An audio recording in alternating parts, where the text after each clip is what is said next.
नमस्कार, आप देख रहे हैं हेडलाइंस न्यूज। दिन भर की ताज़ा खबरों के लिए अभी सब्सक्राइब करें, साथ में बेल आइकन भी प्रेस कर लें। खबरों में आगे बढ़ने से पहले वीडियो को लाइक जरूर करें और अपने दोस्तों के साथ ज्यादा से ज्यादा शेयर करें। और आप किस राज्य शहर से न्यूज को देख रहे हैं, कमेंट में जरूर लिखें। बता दें, प्रधानमंत्री नरेंद्र मोदी की अध्यक्षता में आज केंद्रीय कैबिनेट की अहम बैठक में इस बैठक के बाद केंद्रीय मंत्री अनुराग ठाकुर ने प्रेस कॉन्फ्रेंस कर लिए गए फैसलों के बारे में जानकारी दी। उन्होंने कहा कि पीएम के नेतृत्व में कैबिनेट की बैठक हुई, जिसमें आत्मनिर्भर भारत की अवधारणा को बढ़ावा देने के लिए 3 निर्णय लिए गए। मंत्रिमंडल ने उच्च दक्षता वाले सोलर पीवी मॉड्यूल ट्रांस 2 के लिए PLI स्कीम को मंजूरी दी है। अनुराग ठाकुर ने बताया कि इसके लिए 19,500 करोड़ रुपयों का प्रावधान रखा गया था। साथ ही 14 क्षेत्र में PLI स्कीम लाई गई है। इस स्कीम से सोलर पैनल को देश में मैन्युफैक्चरिंग को बढ़ावा मिलेगा। महंगाई पर नकेल कसने के लिए RBI द्वारा लिए गए पकड़े नीतिगत फैसलों के बाद 40 महीनों में पहली बार भारतीय बैंकिंग सिस्टम में नकदी, जी हां, आपको बता दें कि एक बार फिर से नकदी कैश में कमी हो गई है। इस हालत के बाद RBI को बैंकिंग सिस्टम में $2.73 अरब यानी कि 21,800 करोड़ रुपये मंगलवार 20 सितंबर 2022 को डालने पड़े। मई 2019 के बाद ये पहला मौका है जब बैंकिंग सिस्टम में नकदी की कमी हुई। दरअसल 4 मई 2022 को RBI ने महंगाई पर लगाम लगाने के लिए मॉनेटरी पॉलिसी की बैठक में कैश रिजर्व रेशियो बढ़ाने का फैसला लिया था। अफगानिस्तान की तालिबान सरकार ने ऐलान किया है कि वो हिंसा को बढ़ावा देने के आरोप में अगले 3 महीने के अंदर PUBG मोबाइल को बैन करने का फैसला किया। अफगानिस्तान के दूरसंचार मंत्रालय ने सुरक्षा यंत्रों के क्षेत्र अधिकारियों के साथ साथ शारिया कानून प्रवर्तन प्रशासन ने बैठक की। इस बैठक में 90 दिनों के भीतर देश में PUBG मोबाइल और टिकटॉक पर प्रतिबंध लगाने का निर्णय लिया। अफगान समाचार एजेंसी खामा प्रेस के अनुसार PUBG मोबाइल पर बैन को प्रभावी होने में 90 दिनों तक का समय लगेगा। दिल्ली के मुख्यमंत्री अरविंद केजरीवाल और राजस्थान के मुख्यमंत्री अशोक गहलोत के हाल के दिनों में एक जैसे अनुभव से गुजरना पड़ा। आम आदमी पार्टी के मुखिया केजरीवाल और कांग्रेस पार्टी के अध्यक्ष के लिए रेस में शामिल गहलोत को अपने सामने मोदी मोदी नारे का सामना करना पड़ा। अपने सामने धुर विरोधी नेता के जयकारे पर दोनों नेताओं का रिएक्शन भी लगभग एक जैसा ही रहा। मंगलवार को जब अरविंद केजरीवाल गुजरात के बड़ोदरा पहुंचे तो एयरपोर्ट पर कुछ लोग मोदी मोदी के नारे लगाने लगे। एग्जिट गेट पर आम आदमी पार्टी के कार्यकर्ता गुलदस्ते लेकर खड़े थे, लेकिन वहां मौजूद कुछ भाजपा समर्थकों ने मोदी के समर्थन में नारेबाजी शुरू कर दी। बाद में उन्होंने एक प्रेस कॉन्फ्रेंस के दौरान इस पर प्रतिक्रिया दी है। एशिया के सबसे रईस अरबपति गौतम अडानी ने 2022 के IIFL wealth Hurun India reach list में शीर्ष स्थान हासिल किया। हुरून इंडिया की रिपोर्ट के मुताबिक पिछले 1 साल में गौतम अडानी की दौलत बेतहाशा बढ़ी है। रिपोर्ट में बताया गया कि अडानी की संपत्ति पिछले 1 साल में 116% बढ़ी और कुल मिलाकर उन्होंने 5,88,500 करोड़ रुपये जोड़े हैं। हर दिन के हिसाब से देखें तो अडानी ने 1,612 करोड़ रुपये कमाए हैं। रिपोर्ट में गौतम अडानी की कुल संपत्ति 10,94,400 करोड़ रुपये आंकी गई है। दिल्ली में कथित शराब घोटाले को लेकर आम आदमी पार्टी पर हमलावर भारतीय जनता पार्टी ने अब कब्रिस्तान के मुद्दे पर सरकार को घेरा है। भाजपा ने आप विधायक सोमनाथ भारती पर दिल्ली के ग्रीन बेल्ट में कब्रिस्तान बनाकर जमीन पर कब्जे का आरोप लगाया। भाजपा ने इस जमीन जिहाद बताते हुए जोरदार प्रदर्शन किया है। भाजपा का आरोप है कि हौज खास में DDA के ग्रीन बेल्ट में विधायक सोमनाथ भारती ने समर्थकों के जरिए जमीन पर कब्जा कराया है। PM cares fund of trustees में नए सदस्यों को शामिल किया गया है। मंगलवार को उद्योगपति रतन टाटा समेत कई लोगों को ट्रस्टी बनाया गया है। वहीं सुधा मूर्ति को सलाहकार समूह में शामिल किया गया। प्रधानमंत्री कार्यालय की तरफ से गुरुवार को यह जानकारी दी गई। PM नरेंद्र मोदी की अध्यक्षता में हुई बैठक में केंद्रीय गृह मंत्री अमित शाह, केंद्रीय वित्त मंत्री निर्मला सीतारमण और नए नामित ट्रस्टी भी शामिल हुए हैं। बैठक के दौरान PM मोदी ने केयर्स फंड में योगदान के लिए भारतीयों का तारीफ किया है। बैठक के दौरान फंड की मदद से चलाए गए पहलुओं की जानकारी दी गई। इसमें PM care fund children scheme भी शामिल रही है। सरकारी कर्मचारियों को फायदा देने के लिए झारखंड कैबिनेट ने राज्य में राजनीतिक अस्थिरता के बीच 1 सितंबर को पुरानी पेंशन स्कीम लागू करने का प्रस्ताव पारित किया था। इस स्कीम से लगभग 1.5 लाख कर्मचारी लाभान्वित होंगे। दरअसल सरकार ने 1 अप्रैल 2004 को पुरानी पेंशन स्कीम को बंद कर दिया था। इसके बाद यहाँ NPS यानी कि नेशनल पेंशन सिस्टम लागू कर दिया गया था। कर्मियों को इस स्कीम में अपने वेतन से 10% राशि कटवानी पड़ती थी और सरकार उसमें 14% का योगदान देती थी। स्कीम मार्केट से लिंक थी। देश की राजधानी दिल्ली में पिछले कुछ दिनों से मौसम का मिजाज अच्छा हो रहा है। दिल्ली में पिछले कुछ दिनों से लोगों को धूप से राहत है। बुधवार को दिल्ली के कुछ इलाकों में बारिश देखने को मिली। मौसम विभाग की माने तो दिल्ली में मानसून खत्म होने से पहले 2 से 3 दिन तक बारिश देखने को मिलेगी। आज बुधवार को भी पश्चिम मध्य प्रदेश, उत्तर प्रदेश और उत्तर पश्चिमी, दक्षिणी और दक्षिणी पूर्वी दिल्ली के कुछ इलाकों में हल्की से माध्यम से बारिश भी देखी गई थी।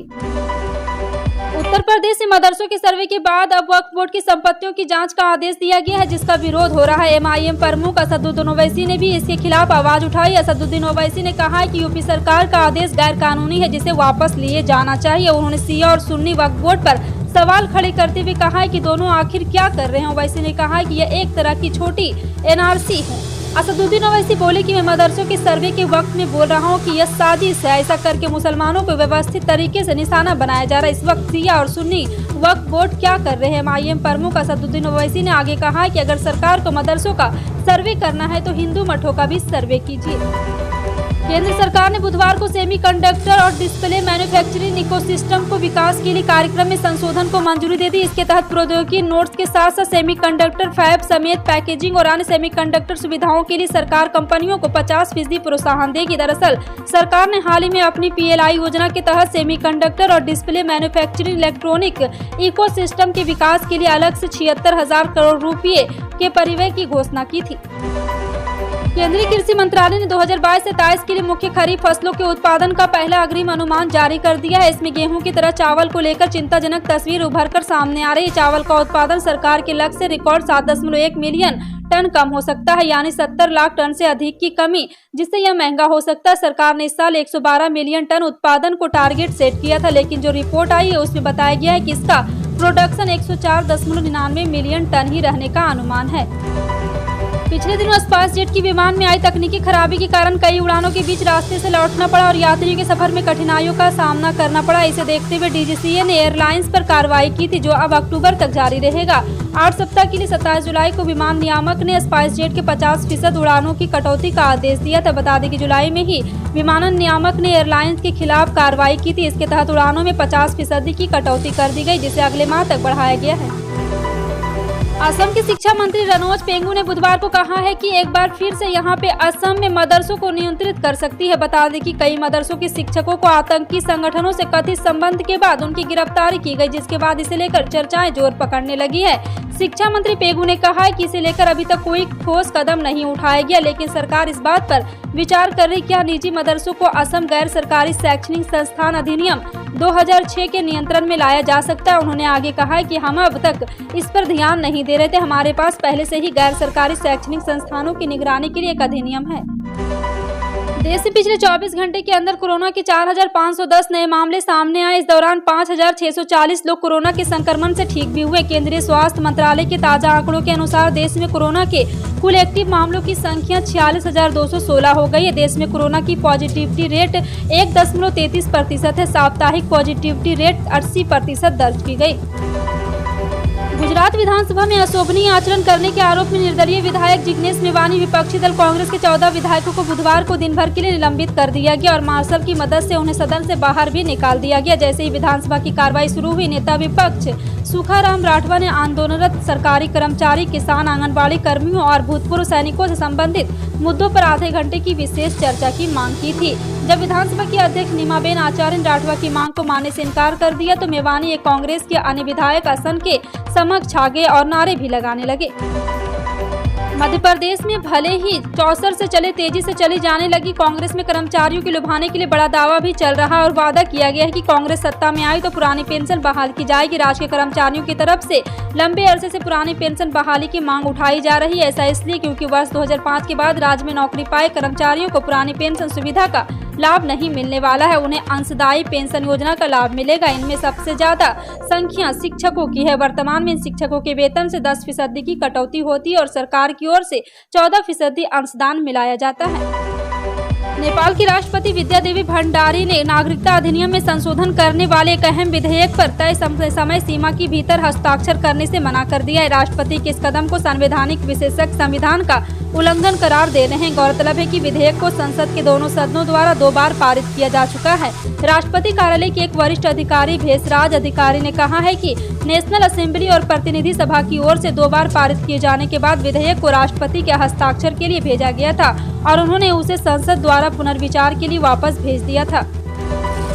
जाने माने कॉमेडियन राजू श्रीवास्तव का 58 वर्ष की उम्र में निधन हो गया। दरअसल 10 अगस्त को जिम करते वक्त आए कार्डियक अरेस्ट के बाद उनका पिछले 42 दिनों से एम्स में अस्पताल में भर्ती चल रहे थे। पीएम मोदी ने राजू श्रीवास्तव के निधन पर शोक जताया। उन्होंने ट्वीट किया कि राजू श्रीवास्तव ने हास्य, व्यंग और सकारात्मकता से हमारे जीवन को रोशन किया। वो काफी जल्द चले गए, लेकिन सालों तक किए अपने शानदार काम की वजह से वो असंख्य लोगों के दिलों में हमेशा रहेंगे। उनका जाना काफी दुखद है। उनके परिवार और चाहने वालों को प्रति संवेदना हो। लेकिन यहाँ पे लोकसभा स्पीकर ओम बिरला ने भी राजू श्रीवास्तव के निधन पर शोक जताया है। इन सभी खबरों पर क्या कहना है कमेंट सेक्शन में टाइप करके जरूर बताएं। इसी तरह की पल पल की अपडेट जानने के लिए जुड़े रहें आप अपने हेडलाइंस न्यूज के साथ। मिलते हैं अगली बड़ी खबर में, तब तक के लिए जय हिंद।